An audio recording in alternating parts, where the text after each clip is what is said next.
Salah satu bukti lagi bahwa kita itu mengalami perubahan seperti itu tadi, bahwa kita itu dari nenek moyang yang satu, benda-benda hidup yang kita makan itu tidak apa-apa kita. Kalau mereka berasal dari benda yang lain ya, kita makan, mati kita. Ya. Nah, itu adalah kecerdasan sel.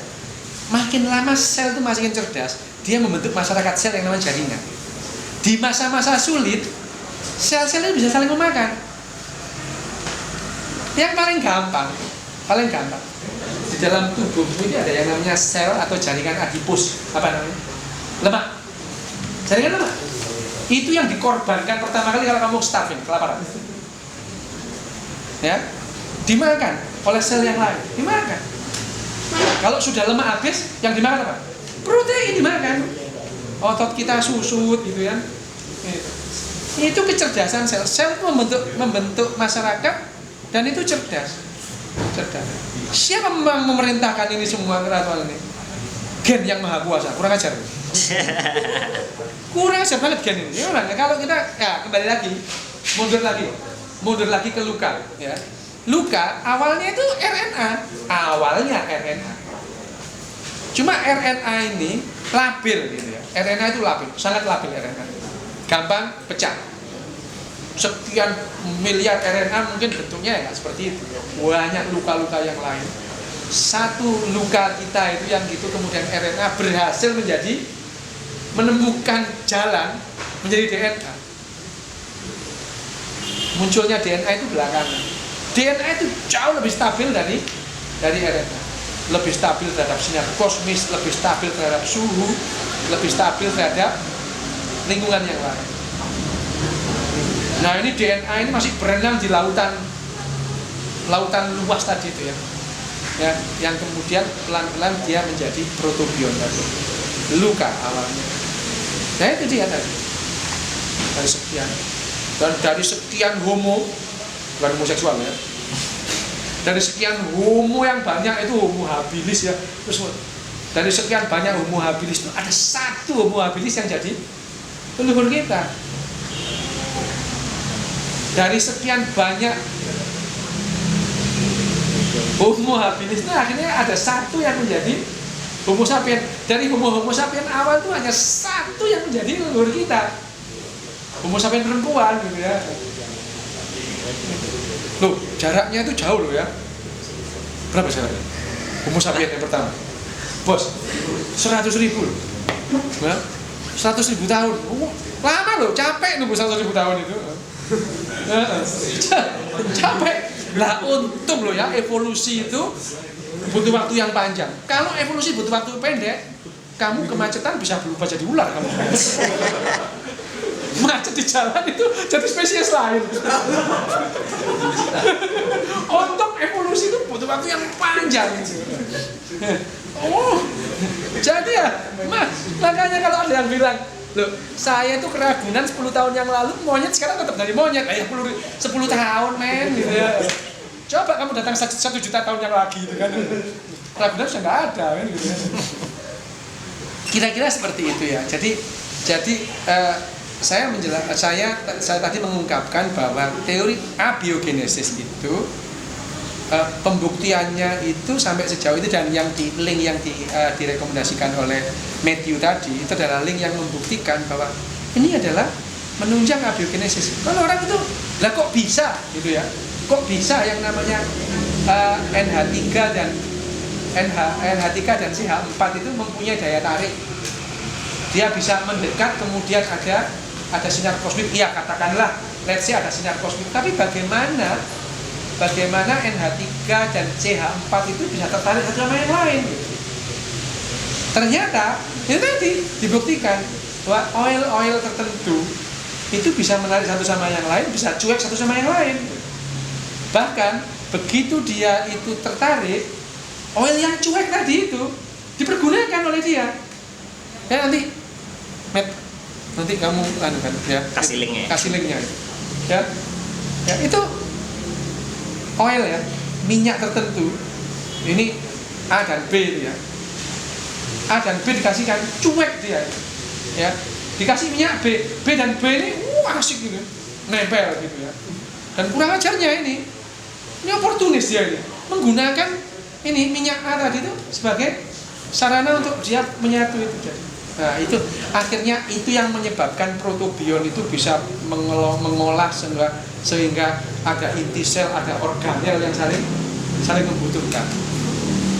Ya gitu. Jadi kalau sel itu ada sekitar 100.000 jenis molekul ya dalam sel. Protosel itu cuma 100 ya. Jadi memang itu masih sederhana sekali. Dan protosel itu cuma kembang. Nah, ini kurang ajarnya DNA. Ini kurang ajarnya gen itu di sini. Ya. Berawal dari kata RNA itu kan kata. Akhirnya dia bisa membentuk kalimat, membentuk cerita, membentuk sebuah buku. Nah kita sudah jadi buku kita ya. Yang namanya genom. Ya. Kalau saya bilang bahwa genom kita ini dikatakan sebagai buku itu bukan perumpamaan loh, benar-benar buku loh. Benar-benar buku. Kalau saya mengatakan genom manusia itu seperti buku, itu bukan perumpamaan, betul-betul buku, bisa dibaca. Genom kita manusia ini adalah sebuah buku yang sebuah buku yang berisi 30 bab yang namanya kromosom. Ya, kromosom. Masing-masing bab ini bercerita tentang hal-hal yang berbeda. Misalkan bab 1, kromosom kita yang terbesar itu berbicara mengenai spesies manusia. Spesies kita bisa jadi seperti ini tuh bagaimana? Loh, ada itu ceritanya. Dan cerita soal luka itu tercatat dalam kromosom kita nomor 1. Ya, kalau Profesor Sangkot itu biasa baca itu ya membaca ya seperti orang, kalau seperti bapak saya baca Al-Qur'an gitu ya. Gitu ya. Baca seperti cerita ya. Nah, masing-masing bab ini terdiri dari ribuan cerita yang berupa gen. Nah, gitu ya. Satu bab itu terdiri dari ribuan gen. Nah, gen ini, ribuan cerita ini terdiri dari paragraf-paragraf yang berupa ekson dan intron. Ya, intron itu adalah cerita yang bermakna, ekson itu adalah iklan. Oh, iklan ya. Ya seperti SCTV itu kalau tidak ada iklannya nggak main ya. Seperti itu kira-kira. Ya. Tapi ini benar-benar bukan perumpamaan. Ekson dan intron itu bercerita tentang cerita. Ya.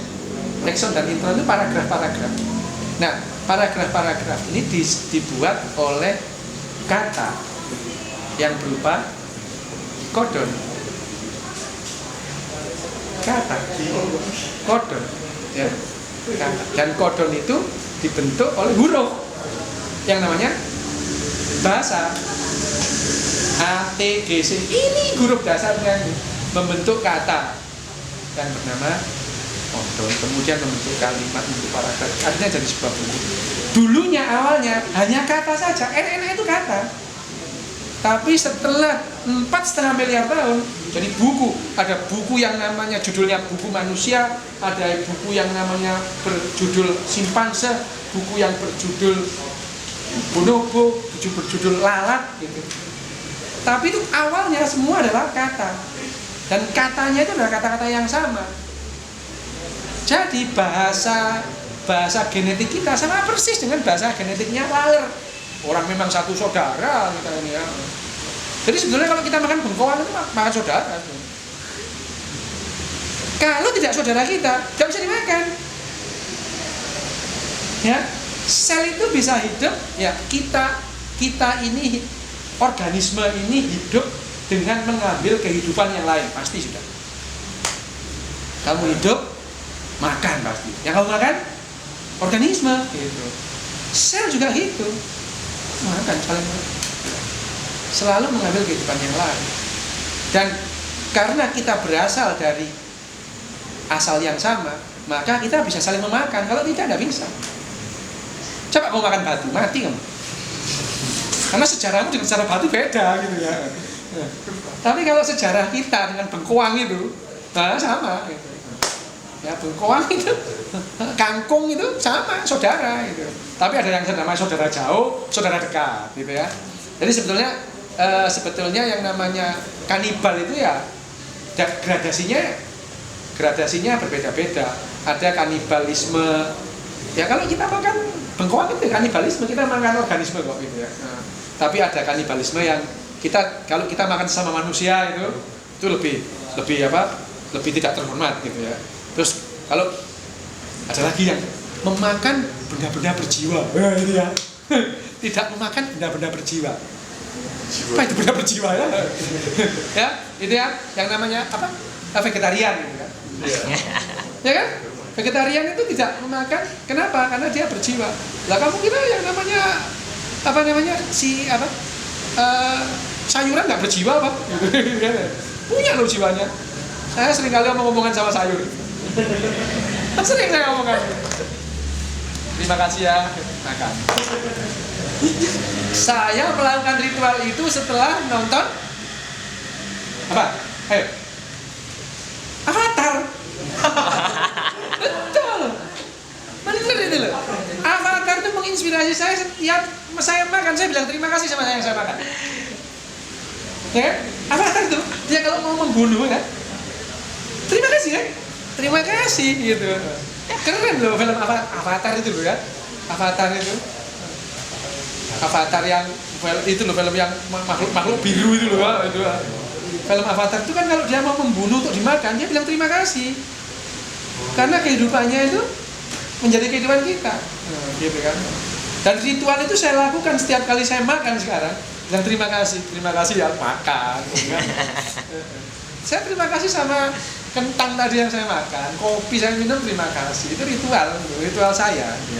Ya, itu semua adalah bukti ya, yang membuktikan. Ya bisa saja salah. Ya kalau kita mendapatkan bukti baru, gitu loh.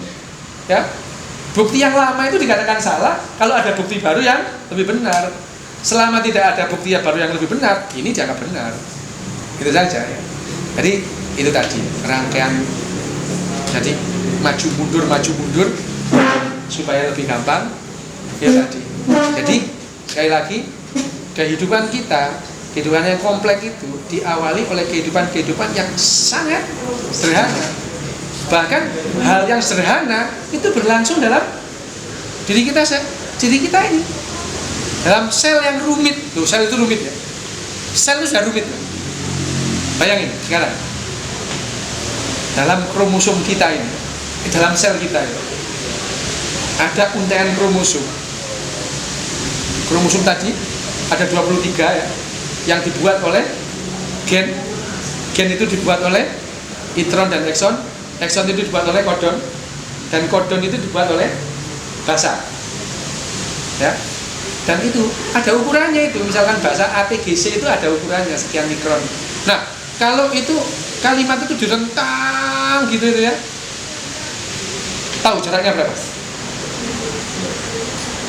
Bumi bulan 3 kali. Ya, nah itu diuntel-untel, dimasukkan dalam inti sel, dalam berupa gitu. Rumit kan? Rumit. Tetapi ada hal-hal yang masih sederhana yang berjalan di situ. Contohnya yaitu tadi natrium kalium. Kalau tidak ada natrium, mampus kita. Mampus. Mati kita ini. Coba bayangin, kita itu sangat tergantung sama garam. Coba tak masuk akal banget ya. Ya kan? Kalau dibayangkan, alah, hidup manusia itu hanya tergantung oleh, bukan manusia saja, ya semuanya. Ada natrium masuk ya, terus kemudian dipompa keluar, seret. Ya, masuk lagi, dipompa keluar. Namanya natrium, kalium, pompa natrium, kalium. Ya, tapi ini tidak lagi sederhana karena pompa natrium, kalium itu hanya jalan kalau ada ATP.